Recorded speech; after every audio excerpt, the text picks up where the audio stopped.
দেখো, এই ফ্রি ফায়ারটা সামান্য একটা গেম হলেও এটা যে অনেক মানুষের জীবন পরিবর্তন করে দিয়েছে, আবার অনেক মানুষের জীবন যে ধ্বংস করে দিয়েছে, এটা আমাদের সকলেরই জানা। তবে সামান্য এই গেমটা যে গোটা একটা পরিবারকে আবার নতুন করে জীবন দান করবে, এটা আসলে সকলের অজানা ছিল।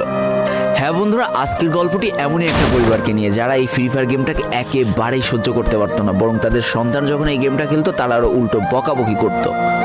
আর ভাগ্যের কি অপূর্ব লীলা খেলা, দেখো সেই গেমটা আজকে গোটা পরিবারটাকে বাঁচিয়ে রেখেছে। আর এখন তার বাবা মাও উৎসাহ দেয় তাদের সন্তানকে যে ফ্রি ফায়ার খেলো। এজন্যই চলো জেনে আসি আসলে কি এমন ঘটেছিল ওই পরিবারটার সাথে। তো বেশি ব্যাকপ্যাক না করে ছোট্ট একটা ইন্ট্রো দিয়ে আজকের ভিডিও শুরু করা যায়। তো আজকের গল্পটা শুরু হতে চলেছে ছোট্ট একটা গ্রামের ছোট্ট একটা পরিবারকে নিয়ে। বাবা মা এবং তাদের দুই সন্তান অর্থাৎ দুই ভাই, ছোট্ট একটা পরিবার, খুব সুন্দরভাবে তাদের জীবনযাত্রা চলে যাচ্ছিল।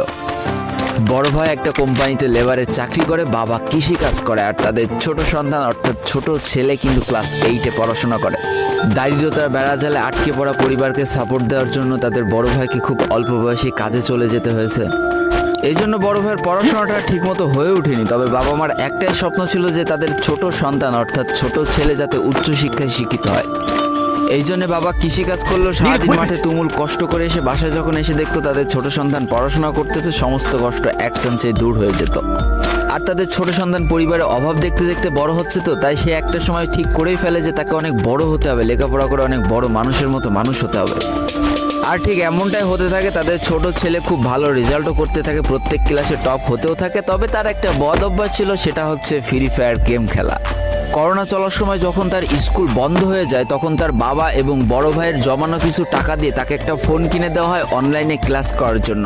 তার ফোনটা ছিল 3 GB র্যামের একটা ফোন। তবে এইখান থেকেই তার ফ্রি ফায়ার গেমের সাথে পরিচয় হওয়া।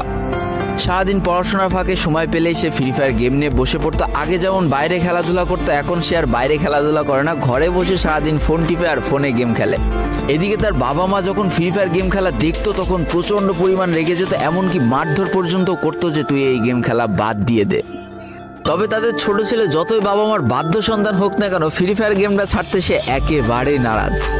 প্রথম দিকে পড়াশোনার ফাঁকে ফাঁকে গেম খেললো, যখন তার বাবা মা তাকে বকা শুরু করে তখন সে রাতের অন্ধকারে গেম খেলা শুরু করে। তবে বন্ধুরা বলে রাখা ভালো, সে কিন্তু তার পড়াশোনা একেবারেই ঠিক রেখেছিল, অর্থাৎ গেমের কোনো কালো ছায়া পড়াশোনার উপরে কোনোদিনই সে পড়তে দেয়নি, যার কারণে তার রেজাল্টও মোটামুটি ভালোই হতো।